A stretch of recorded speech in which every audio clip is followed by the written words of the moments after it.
ગુજરાત એ એક વિવિધ ભૂપૃષ્ઠ, હવામાન, જમીન, ભૂગર્ભ જળ, વનસ્પતિ તથા ભૌગોલિક સ્થિતિ ધરાવતો એક આગવો પ્રદેશ છે. તેથી તેની ખેતી, આબોહવા અને તેની ખેતીની જમીનોના પણ અલગ અલગ લાક્ષણિકતાઓ ધરાવે છે. નમસ્કાર દોસ્તો, મારું નામ સુરજ, મારી ચેનલ સુરત દરજીમાં તમારા સૌનું સ્વાગત છે. આજના વિડીયોમાં આપણે ડિસ્કસ કરીશું કાંપની જમીન, રેતાળ જમીન, ક્ષારીય જમીન, પડખાઉ જમીન અને સ્થાનિક જમીનો વિશે, તેમજ ગુજરાતમાં સિંચાઈ કયા પ્રકારે થાય છે તેના પણ આજના વિડીયોમાં વાત કરીશું.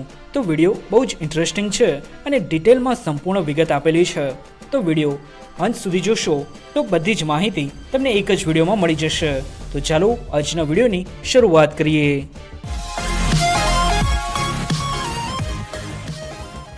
ગુજરાતની જમીનોમાં પહેલી જ વાત કરીએ કાંપની જમીન વિશે. તો ગુજરાતના 50% કરતાં વધુ વિસ્તારમાં કાંપની જમીનો આવેલી છે, જેના મુખ્ય બે પેટા પ્રકારો પડે છે. જેમાં પહેલું છે નદીના કાંપની જમીન અને બીજું છે કિનારાની અને મુક્ત ત્રિકોણ પ્રદેશની કાંપની જમીનો. નદીના કાંપની જમીનની વાત કરીએ તો આ જમીનો તળ ગુજરાતના મેદાની પ્રદેશોમાં વિશેષ આવેલી છે. રેતી, માટી અને કાંપના પ્રમાણને આધારે તેને જુદા જુદા નામે ઓળખવામાં આવે છે. દાખલા તરીકે ગોરાટ, ભાઠાની જમીન, ગોરાડુ જમીન, બેસર જમીન વગેરે વગેરે. એમાં ગોરાટ જમીન વિશે દરેકની ડિટેલમાં વાત કરું તો પહેલી ગોરાટ જમીન એ જૂના કાંપની હોવાથી ફળદ્રુપતા ઓછી થઈ ગઈ હોય છે અને અહીં ફોસ્ફોરિક એસિડનું પ્રમાણ વધુ તથા ચૂનાનું પ્રમાણ ઓછું હોય છે.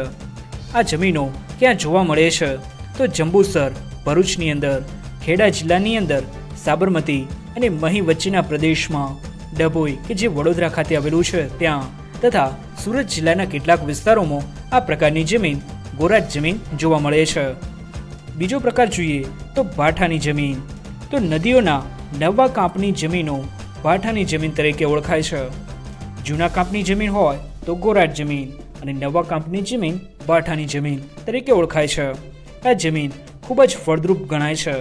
નાઇટ્રોજન અને ફોસ્ફોરિક એસિડનું પ્રમાણ ઓછું હોય છે. ભાઠાની જમીન ઘઉં, શાકભાજી, તરબૂચ, શક્કરટેટીના વાવેતર માટે વધુ અનુકૂળ હોય છે.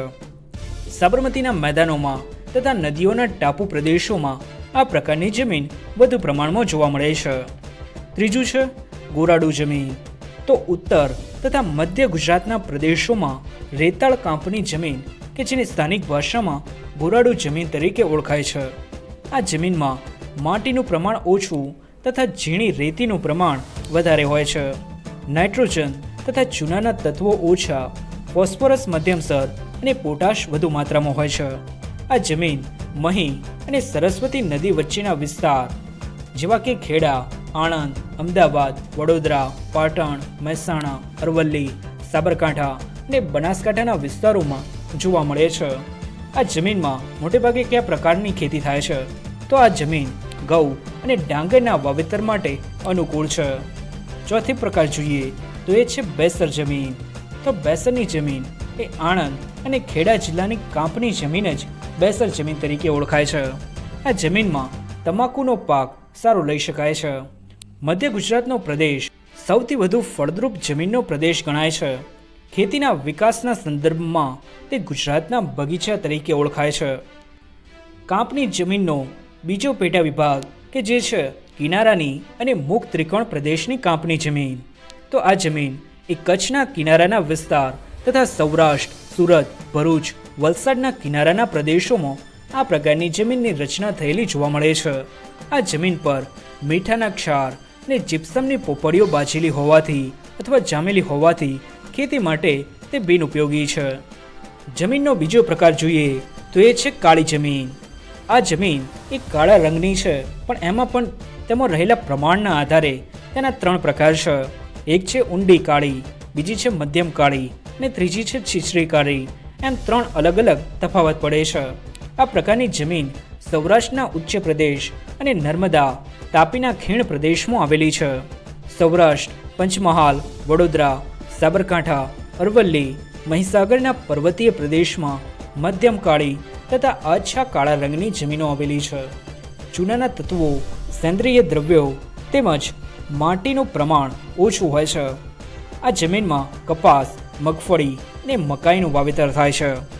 દક્ષિણ ગુજરાતમાં ઊંડી કાળી જમીન આવેલી છે અને તેનો કાળો રંગ ટિટાનિફેરસ,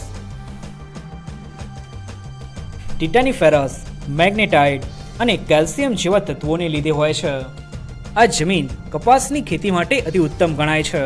કપાસની આ કાળી જમીન દક્ષિણ ભારતની રેગુર જમીનને મળતી આવે છે. જમીનનો ત્રીજો પ્રકાર જોઈએ તો એ છે રેતાળ જમીન.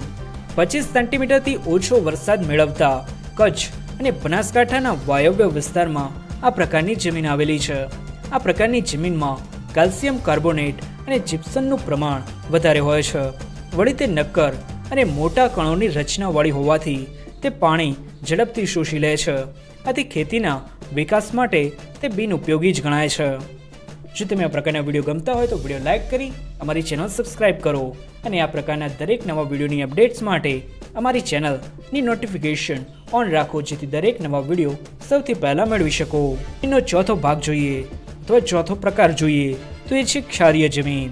તો દરિયા કિનારાની જમીન પર ભરતીના પાણી ભરાવાથી તથા સૂકી આબોહવાના લીધે ક્ષારીય જમીનનું નિર્માણ થાય છે.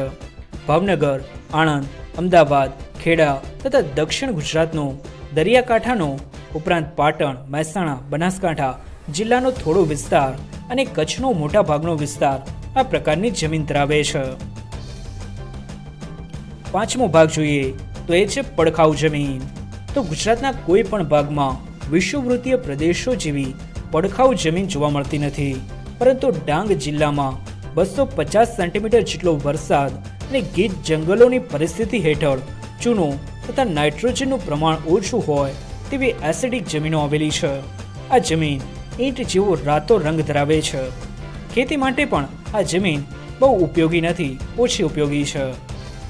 છઠ્ઠી અને સ્થાનિક જમીનોની વાત કરીએ તો આગળ વાત કરેલી જમીનોના કેટલાક વિસ્તારો ભૂપુષ્ઠ, બંધારણ અને રંગના આધારે સ્થાનિક પ્રદેશોમાં વિવિધ નામે ઓળખાય છે, જેને આપણે દેશી ભાષામાં અથવા દેશી નામે ઓળખાતી જમીનો પણ કહી શકાય. એમાંની પહેલી જોઈએ તો એ છે ગેડની જમીન. તો સૌરાષ્ટ્રના નીચા ભૂમિ વિસ્તારો અને જૂનાગઢની દક્ષિણે ગેડની જમીનો આવેલી છે. આ જમીન ફળદ્રુપ હોવાથી ડાંગર તથા ફળફળાદીની ખેતી માટે ઉપયોગી છે. બીજી છે ધારની જમીન. તો અમરેલી, રાજકોટ, જૂનાગઢ, ગીર સોમનાથના ડુંગરાળ પ્રદેશ નજીક સમતલ ભાગમાં કેટલાક વિસ્તારોમાં ખેતી માટે ઉપયોગી ફળદ્રુપ જમીન આ આવેલી છે. અહીં મગફળીનું વાવેતર વધુ થાય છે. ત્રીજી જોઈએ તો એ છે કેરીની જમીન. તો ખેડા, મહેસાણા, આણંદ જિલ્લામાં માટીયુક્ત કાંપની જમીન આવેલી છે. અહીં ડાંગરની ખેતી વધુ પ્રમાણમાં થાય છે. હવે ગુજરાતની સિંચાઈની વાત કરીએ તો ગુજરાતમાં સિંચાઈ કૂવા, પાતળ કૂવા, તળાવ, બંધારા અને નહેરો દ્વારા થતી હોય છે. તળાવ દ્વારા સૌથી વધુ સિંચાઈ આણંદ અને ખેડા જિલ્લાની અંદર થાય છે. ગુજરાતમાં સૌથી વધુ સિંચાઈ કૂવા દ્વારા જ થાય છે. ગુજરાતમાં સૌથી વધુ કૂવાની સંખ્યા જોઈએ તો જૂનાગઢ જિલ્લામાં સૌથી વધુ કૂવા આવેલા છે, જ્યારે કૂવા દ્વારા થતી સિંચાઈનું પ્રમાણ મહેસાણા જિલ્લાની અંદર સૌથી વધુ છે. મહેસાણામાં સૌપ્રથમ પાતાળ કૂવો બનાવવામાં આવ્યો હતો. ગુજરાતમાં સૌથી વધુ પાતાળ કૂવા સુરેન્દ્રનગર જિલ્લામાં છે. નહેરો દ્વારા સૌથી વધુ સિંચાઈ સુરત જિલ્લામાં થાય છે. ગુજરાતમાં સૌથી વધુ પિયત વિસ્તાર મહેસાણા જિલ્લામાં અને સૌથી ઓછો પિયત વિસ્તાર ડાંગ જિલ્લામાં છે. ગુજરાત સરકાર દ્વારા સરદાર પટેલ સફળ સંચય યોજના લોક ભાગીદારીથી કાર્યરત છે. તમારા માટે એક એનાઉન્સમેન્ટ. વનરક્ષક પરીક્ષા માટે ઓનલાઈન મટીરિયલ અને પેપર બહુ ઓછા જોવા મળે છે અને જે પણ અવેલેબલ છે તે સંપૂર્ણ સિલેબસને અનુરૂપ હોતા નથી. તમારા આ પ્રોબ્લેમને સોલ્વ કરતા આપણી ચેનલ દ્વારા સંપૂર્ણ પરીક્ષાલક્ષી એવું એક ટેસ્ટ પેપરનું આયોજન કરેલ છે, જે આ રવિવાર એટલે કે 2 ઓગસ્ટ 2020ના રોજ સવારે 10 થી 12માં ગોઠવેલું છે. આ પેપર મુખ્ય પરીક્ષા પ્રમાણે 2 કલાકનું છે અને તમારા જેવા બીજા કે જે પરીક્ષા આપવા માંગે છે તેમની સાથે તમારું સીધું મૂલ્યાંકન કરી તમારું લેવલ અને જ્ઞાન ચકાસી શકો છો. ટેસ્ટ ઓનલાઈન છે, તમારા સ્વ મૂલ્યાંકન માટે છે, એટલે નો કોપી. આપણે બીજાને છેતરી શકીએ, પોતાની જાતને નહીં. ટેસ્ટની ફી બધાને પોસાય તે માટે 30 રૂપિયા રાખેલી છે. જો તમે ભાગ લેવા માંગતા હો તમે ઇન્ટરેસ્ટેડ હો તો નીચે દર્શાવેલા નંબર પર વોટ્સઅપ પર મેસેજ કરી તમારું રજિસ્ટ્રેશન આજે જ કન્ફર્મ